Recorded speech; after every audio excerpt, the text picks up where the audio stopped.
गौतम बुद्ध ने अपने जीवन में आंदोलन जो किया, सबसे बड़ा आंदोलन था गाय को बलि देने के खिलाफ। एक बार एक ब्राह्मण 10,000 गायों को ले जा रहा था बलि देने के लिए। भगवान बुद्ध उसके सामने अड़ गए। उस समय जैसे आजकल लोग अपना रौब दिखाने के लिए शादियों पे बहुत खर्चा करते हैं, तो वहाँ रौब दिखाने के लिए था, मैं इतना बड़ा हूँ कि मैंने 5,000 गाय का बलि दिया। ये भगवान गौतम बुद्ध के जीवन से आपको बता रहा हूँ। ये हिंदू राजा था। हिंदू राजा था, ब्राह्मण था, रंतिदेव। बाद में जैसे जैसे उसी के साथ साथ कृषि समाज का विकास हुआ। आपको बैल चाहिए, आप गाय की इतनी बलि देंगे तो बैल कहाँ से आएंगे? तो वहां से फिर एक तरफ से बुद्ध धर्म के मूल्य और पुराने मूल्य के बीच में टकराव हुआ। उसके बाद जो यहाँ की प्रचलित परंपरा थी, सवर्ण वर्णों में विश्वास रखने वाली, वो परंपरा कमजोर हो गई। बुद्ध धर्म पूरे भारत में फैल गया। इसके जवाब में पुरानी परंपरा, जो ब्राह्मणवादी परंपरा मैं कहूँगा, वो वापस आई। और उसने फिर देखा कि पहले हमारी लोग आलोचना करते थे कि हम गाय का बलि देते हैं, तो हम गाय को ही अपना प्रतीक बना लेते। तो गाय को प्रतीक बनाने के बाद सब कुछ गाय में आ गया।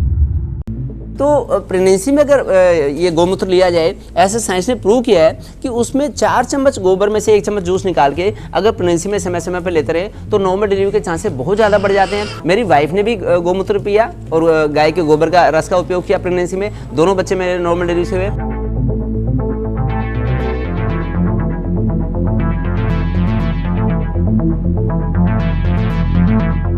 अगर गाय के गोबर की हम बात करें तो इसमें विटामिन B12 प्रचुर मात्रा में पाई जाती है। विटामिन B12 हमें रेडिएशन से बचाती है। आजकल मोबाइल का रेडिएशन, AC का रेडिएशन, फ्रिज का रेडिएशन, इन रेडिएशन से बाल झड़ते हैं जल्दी, स्किन में झुर्रियां पड़ती हैं, काली झाइयां होती हैं और फिर फंगल इन्फेक्शन, सोरियासिस के चांसेस बढ़ते हैं। इनफर्टिलिटी तक हो सकती है, कब्ज की शिकायत तक हो सकती है। तो हमें रेडिएशन से बचाने के लिए अगर विटामिन B12 हमें प्राकृतिक संसाधनों से मिलती है तो हम क्यों ना उसका उपयोग करें। ये देखिए क्या हुआ, गाय का आपने मुद्दा लाया जो अपने आप में बहुत बड़ा मुद्दा है। ये वैदिक काल में गाय को बलि दिया जाता था। ये मैं नहीं कह रहा, स्वामी विवेकानंद की किताबों से मैं आपको उद्धृत कर रहा हूँ कि वो स्वामी विवेकानंद तो एक यहाँ कहते हैं कि गाय का बलि दी जाती थी और ब्राह्मण इसको जब अपने मेहमान आते थे तो उनको ये ऑफ़र करते थे।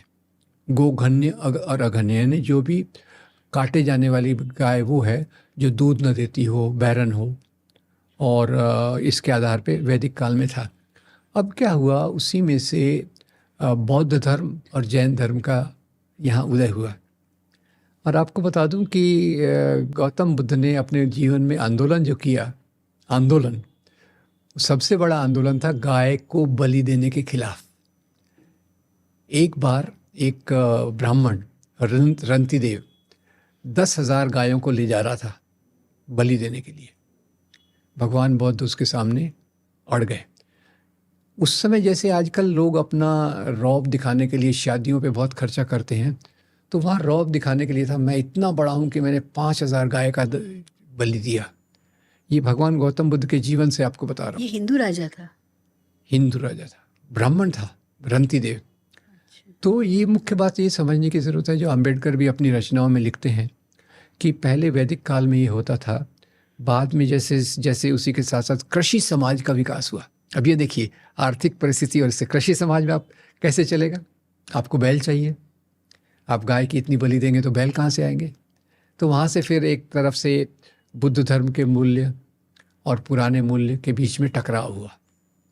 फिर गौतम बुद्ध ने जब ये अहिंसा का रास्ता, यहाँ मार्ग हमको दिखाया, उसके बाद जो यहाँ की प्रचलित परंपरा थी, सवर्ण वर्णों में विश्वास रखने वाली, वो परंपरा कमज़ोर हो गई।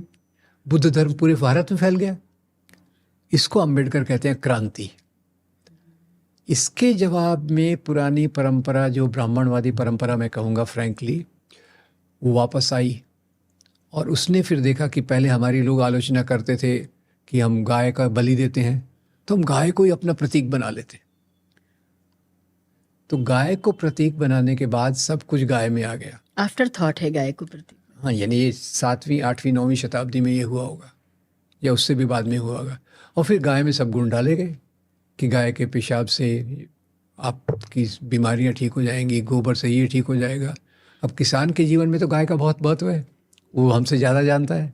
पर ये जो इस प्रकार की विचारधारा थी, जो समाज में अपना प्रभुत्व जमाना चाहती थी वर्ण व्यवस्था के आधार पे, उसने गाय में सब डालते गए। 33 करोड़ देवता हैं। फिर अभी हमारे अहमदाबाद के एक प्रोफेसर ने सिद्ध करने की कोशिश की कि गाय के मूत्र में सोना होता है। सोना, हाँ ऐसा, मेटल। हाँ उन्होंने सिद्ध किया। अब जबकि मैं कहता हूँ भैया वेटरनरी कॉलेज काय के लिए, वेटरनरी रिसर्च क्या करता है, वो तो सब देखता है। मैं तो मेडिकल स्टूडेंट था, तो हमने खुद यूरिन का एनालिसिस किया हुआ है, देखा हुआ है यूरिन में क्या क्या होता है क्या क्या नहीं होता। तो ये गाय के शरीर में 33 करोड़ देवता है, ये एक महिमा मंडित करने के लिए किया गया। उसके पीछे भी राजनीति है। राजनीति ऐसी है कि भाई बीफ मुसलमानों में वर्जित नहीं है।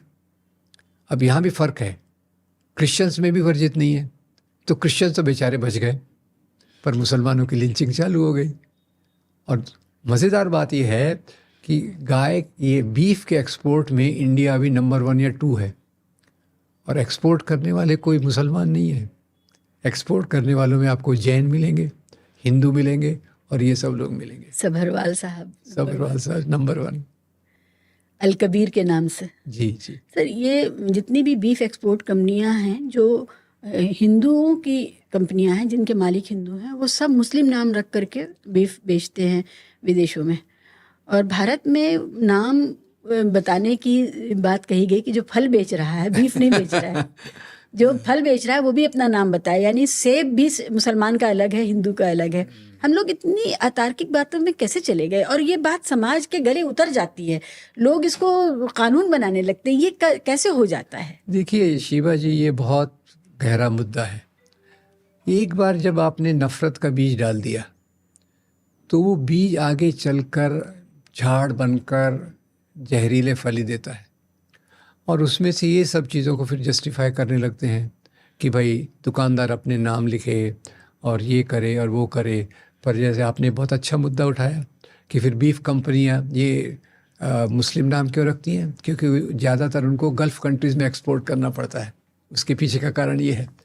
तो ये एक नफ़रत की राजनीति का एक चरम बहुत बड़ा बिंदु है, जिससे मैं ये कहूँगा कि सामाजिक चेतना जो फैलाई गई है पिछले 30 सालों में, 40 सालों में, और जिसकी शुरुआत आज़ादी के आंदोलन में सांप्रदायिक संगठनों ने ये चेतना फैलाना शुरू किया। अब मुस्लिम सांप्रदायिक तो ज़्यादा पाकिस्तान में गए, वहाँ उन्होंने पाकिस्तान को बर्बाद कर दिया, और बर्बाद कर दिया इस सेंस में, सही कहा आपने, बर्बाद ही कर दिया। और यहाँ जो हिंदू सांप्रदायिकता है धीरे धीरे अपना सिर उठा रही है। और फिर कभी गाय का मुद्दा आ जाता है, कभी लव जिहाद का मुद्दा आ जाता है, कभी फिर ये बीफ के नाम पे तो कितना पॉलिटिक्स हुआ है। तो प्रेगनेंसी में अगर ये गौमूत्र लिया जाए, ऐसे साइंस ने प्रूव किया है कि उसमें 4 चम्मच गोबर में से 1 चम्मच जूस निकाल के अगर प्रेगनेंसी में समय समय पर लेते रहे तो नॉर्मल डिलीवरी के चांसेस बहुत ज़्यादा बढ़ जाते हैं। मेरी वाइफ ने भी गौमूत्र पिया और गाय के गोबर का रस का उपयोग किया प्रेगनेंसी में, दोनों बच्चे मेरे नॉर्मल डिलीवरी से हुए।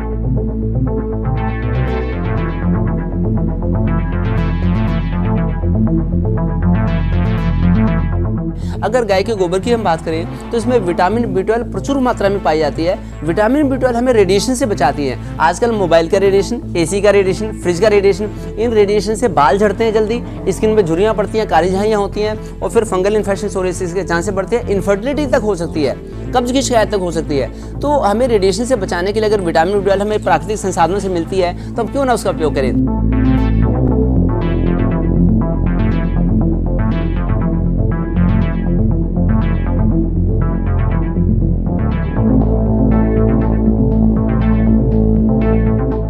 देखिए, जो गाय का मूत्र है और गाय का गोबर है, ये साइंस ने भी प्रूव किया है कि इससे मानव जाति को बड़े सारे लाभ हैं। गाय के गोबर का सेवन करने से तो उसे गाउट की दिक्कत नहीं होती, जो जोड़ों में दर्द होता है, जो यूरिक एसिड बढ़ जाता है लोगों का, तो उससे निजात मिलती है। बच्चों के पेट में कीड़े नहीं होते। फिर किसी को करंट लग जाए तो करंट लगने के बाद अगर जो सुन्न सा हो जाता है शरीर, जो एक तरह से कोमा सी में चले जाते हैं, तो उससे बाहर निकल आता है। अगर गाय के गोबर का लेप किया जाए, उसे लाभ मिलता है। अगर एक डिलीवरी की हम बात करें तो प्रेगनेंसी में अगर ये गौमूत्र लिया जाए, ऐसे साइंस ने प्रूव किया है कि उसमें 4 चम्मच गोबर में से 1 चम्मच जूस निकाल के अगर प्रेगनेंसी में समय समय पर लेते रहे तो नॉर्मल डिलीवरी के चांसेस बहुत ज़्यादा बढ़ जाते हैं। क्योंकि हमें तो इसका खुद अनुभव है, पर्सनल अनुभव है। मेरी वाइफ ने भी गौमूत्र पिया और गाय के गोबर का रस का उपयोग किया प्रेगनेंसी में, दोनों बच्चे मेरे नॉर्मल डिलीवरी से हुए। तनी पड़ी मेरी 5 बहनें हैं, उनके 2-2, 3-3 बच्चे हैं, उनकी नॉर्मल डिलीवरी हुई। एक गाय के गोबर से लगभग 7 एकड़ जमीन को खाद मिल सकती है जो प्राकृतिक खाद है, और लगभग 100 एकड़ जमीन को, एक गाय के गोबर से 100 एकड़ जमीन को हम लोग कीटनाशक, प्राकृतिक कीटनाशक दे सकते हैं। देखिए जो आर्टिफिशियल पेस्टिसाइड्स हैं उससे कितना मानव जाति का हार्म हुआ है, कैंसर कितने लोगों को हुआ है, और वो तो कैंसर पैदा करते हैं और ये चीज कैंसर से बचाती हैं। मैं पिछले 15 साल से मच्छरदानी में सोता हूँ। गर्मियों में जितनी मर्जी गर्मियों में पंखा नहीं चलाता, एसी नहीं चलाता, कूलर नहीं चलाता, बॉडी में एसिड नहीं बनता। एकादशी के व्रत वाले दिन हम थोड़ा सा गाय के गोबर का सेवन करते हैं। गाय के गोबर में अनेक खनिज तत्व होते हैं, calcium, magnesium, phosphorus, zinc, iodine, बड़े सारे मिनरल्स होते हैं जो दुर्लभ मिनरल्स भी होते हैं। जब गाय गोबर देती है तो उसमें 28% ऑक्सीजन होती है। जब गाय के गोबर के उपले बना लेते हैं तो 45% उसमें ऑक्सीजन होती है। तो इसका जरूर उपयोग करें और सब लोग इसका लाभ उठाएं।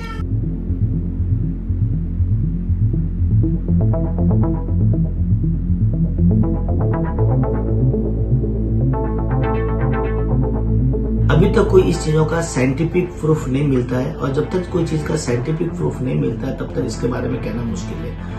वॉटेवर चीज जो एज ए एक्सक्रीशन सिस्टम से बाहर निकलती है, वेदर इसे काउ डंग या फिर काउ का जो यूरिन है, वो एक एक्सक्रीटरी सिस्टम से जब बाहर निकलता है, इसका मतलब वो एक वेस्ट प्रोडक्ट है। और वेस्ट प्रोडक्ट अगर वो यूजफुल होता तो डेफिनेटली बॉडी में रहता, कहीं यूज आता, बट मुझे नहीं लगता कि वो ह्यूमन बीइंग के लिए किसी तरीके से फायदेमंद है। लेकिन यस, ये एक रिसर्च का विषय है।